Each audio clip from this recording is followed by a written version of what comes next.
Animal Kingdom, Animal Kingdom. The Elephant and the Monkey's Jungle Adventure.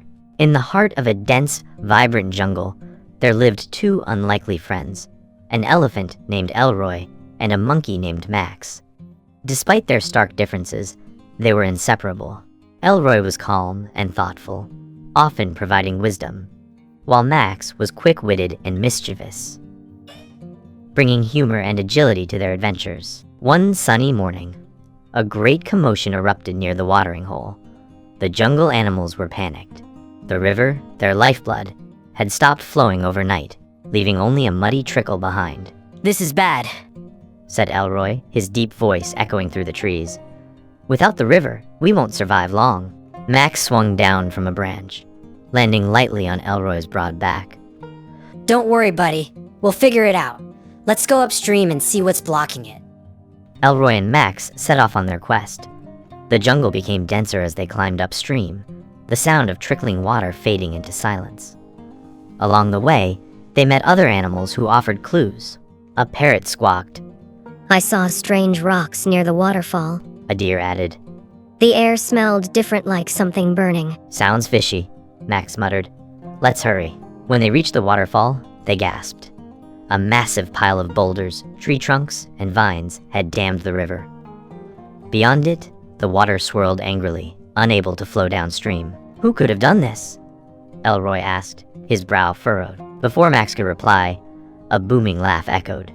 From the shadows emerged an enormous crocodile named Cyrus, surrounded by his gang of smaller crocs. "Looking for the river, are you?" Cyrus sneered. "Well, it's mine now. I built this dam to create a private pool.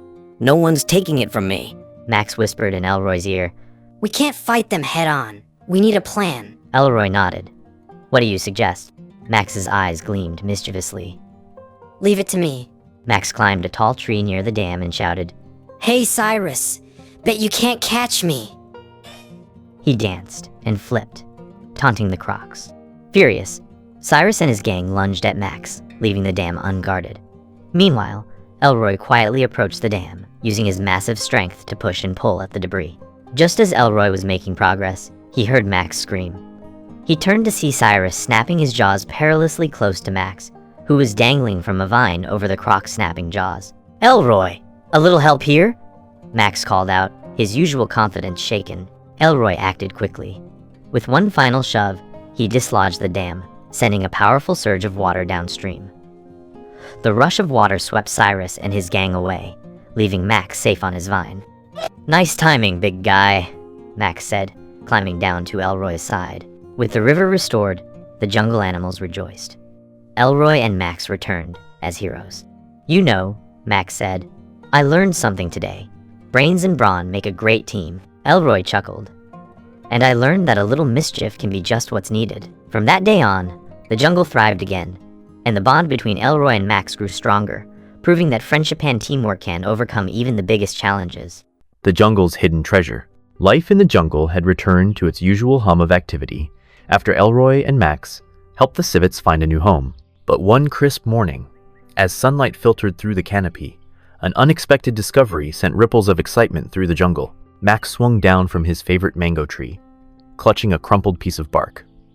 "Elroy, look what I found." Elroy was sipping water by the river. "Another one of your amazing discoveries, Max?" Max unrolled the bark, revealing a faded map. "No joke this time, it's a treasure map. Look, here is the banyan grove, and here is the waterfall. It leads to something called the Heart of the Jungle." Elroy examined it, his wise eyes narrowing. "This looks ancient, but a treasure? I don't know, Max." "Come on, big guy. Max said with a grin. Think of all the cool stuff we could find.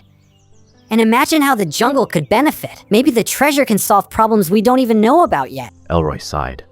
"All right, but only if we share whatever we find with everyone." Max clapped his hands. "Deal, let's go." The duo set off, using the map to guide their way. Their first stop was the old banyan grove. They searched for clues until Max spotted an engraving on one of the roots. It says, "Follow the golden bird's path." Max read aloud. What does that mean? Elroy thought for a moment. Golden bird. Maybe it's referring to the sunrise. Birds fly east in the morning. Smart thinking. Max said, climbing onto Elroy's back. East it is. As they traveled east, the jungle seemed to change. The trees grew taller, their leaves shimmering with a strange glow. Soon, they reached a clearing with 3 stone pedestals. Each held a riddle. A carved inscription read, To reach the heart, prove your mind, strength, and courage. Max's eyes sparkled. This is getting exciting. The first riddle read, I am not alive, but I grow. I don't have lungs, but I need air.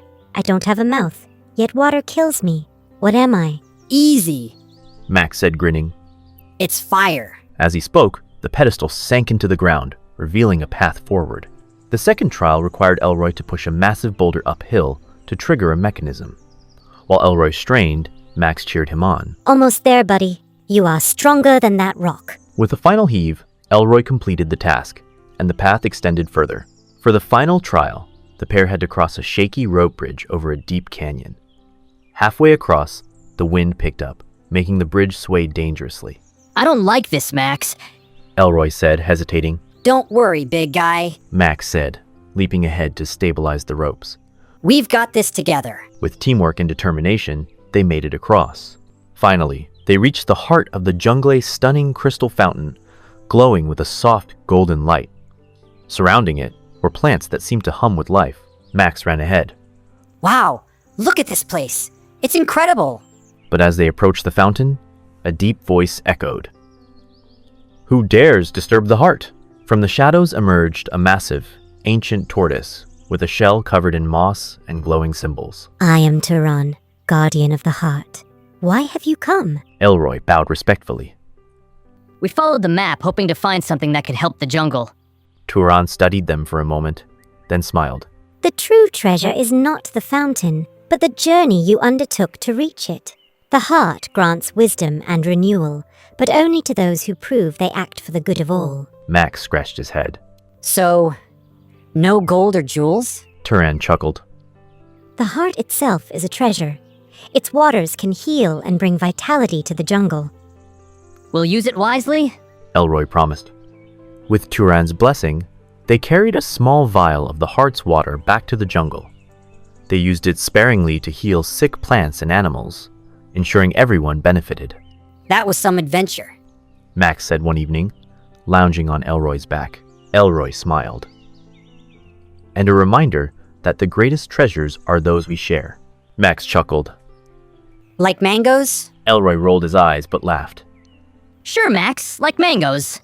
And so, the jungle thrived, with Elroy and Max always ready for the next mystery and another unforgettable adventure.